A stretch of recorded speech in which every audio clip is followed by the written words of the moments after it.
Assalamualaikum warahmatullahi wabarakatuh. Perkenalkan, nama saya Nur Fatimatu Zahra dari Prodi PAI Pagi. Untuk kali ini, adik-adik ada yang tahu nggak? Hari ini kita belajar tentang apa? Assalamualaikum warahmatullahi wabarakatuh. Perkenalkan, nama saya Nur Fatimatu Zahra dari Prodi PAI Pagi dari Sekolah Tinggi Agama Islam Nahdlatul Ulama Purworejo. Kali ini saya ada tugas untuk membuat pembelajaran tentang media pembelajaran, yaitu tentang cara mengajar. Bismillahirrahmanirrahim. Assalamualaikum warahmatullahi wabarakatuh. Selamat pagi anak-anak. Ketemu lagi dengan saya, yaitu Nur Fatimatu Zahra. Untuk kali ini saya akan memberikan materi tentang sholat berjamaah. Ayo adik-adik, ada yang sudah tahu belum apa itu sholat berjamaah? Sholat berjamaah itu adalah berkumpul atau bersama-sama. Menurut istilah, sholat jamaah adalah sholat yang dilakukan secara bersama-sama. Oleh karena itu, dua orang atau lebih secara bersama-sama. Kemudian ada hukumnya untuk sholat berjamaah. Sholat berjamaah yaitu berhukum sunnah muakkad. Ada yang tahu nggak sunnah muakkad itu artinya apa? Sunnah muakkad itu sunnah yang sangat dianjurkan karena Rasulullah Shallallahu Alaihi Wasallam sendiri melakukan sholat berjamaah. Karena sholat berjamaah itu mempunyai nilai yang sangat tinggi, yaitu pahalanya 27 derajat. Kemudian ada apa saja? Ayo, syarat imam dan makmum. Ada yang tahu nggak? Kalau belum, saya yang akan menyebutkannya.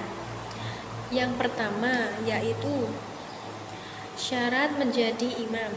Yang pertama, imam hendaklah orang yang lebih dalam ilmu agamanya. Yang kedua, imam hendaklah orang yang lebih fasih bacaannya Al-Quran dan banyak hafalannya.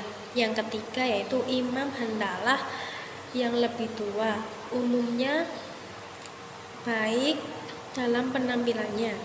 Yang keempat yaitu hendaknya imam berdiri di depan makmum. Untuk yang selanjutnya yaitu tentang ada juga yang kelima, yaitu imam hendaknya orang yang berakhlak mulia. Yang keenam, imam hendaknya berniat menjadi imam. Kemudian untuk syarat menjadi makmum itu apa saja? Ayo, ada yang tahu nggak? Syarat menjadi makmum yang pertama yaitu makmum hendaklah berniat menjadi makmum. Yang kedua, makmum hendaklah mengetahui dan mengikuti gerak-gerik imam. Yang ketiga, makmum hendaklah tidak mendahului imam dan gerakan sholat. Yang keempat, yaitu makmum hendaklah berada dalam satu tempat dengan imam.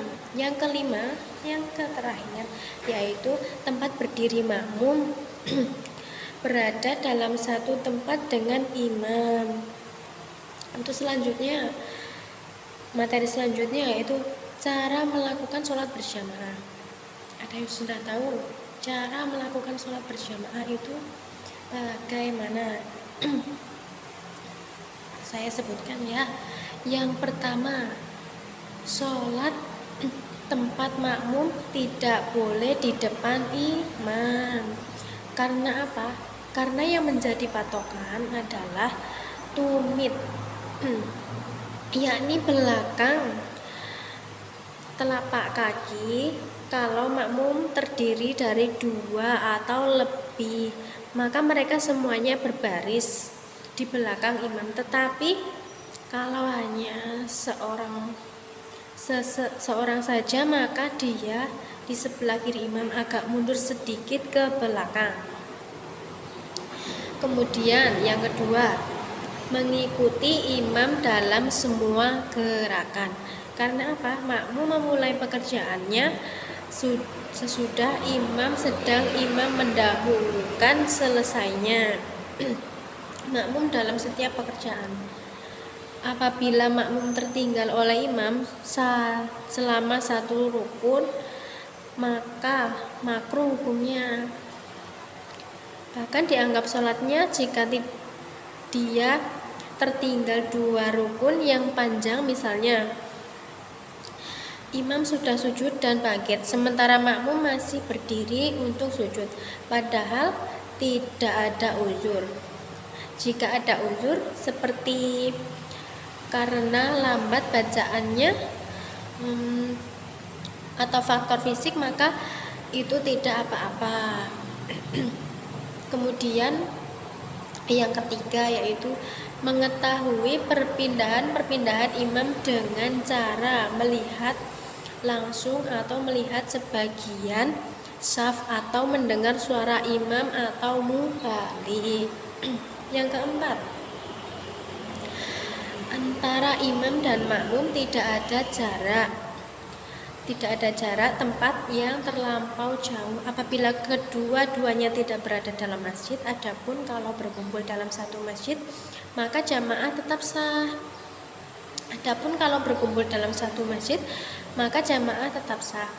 Kalau imam ada di masjid dan makmum berada di luar masjid, maka persyaratan agar jarak antara keduanya tidak terlampau jauh.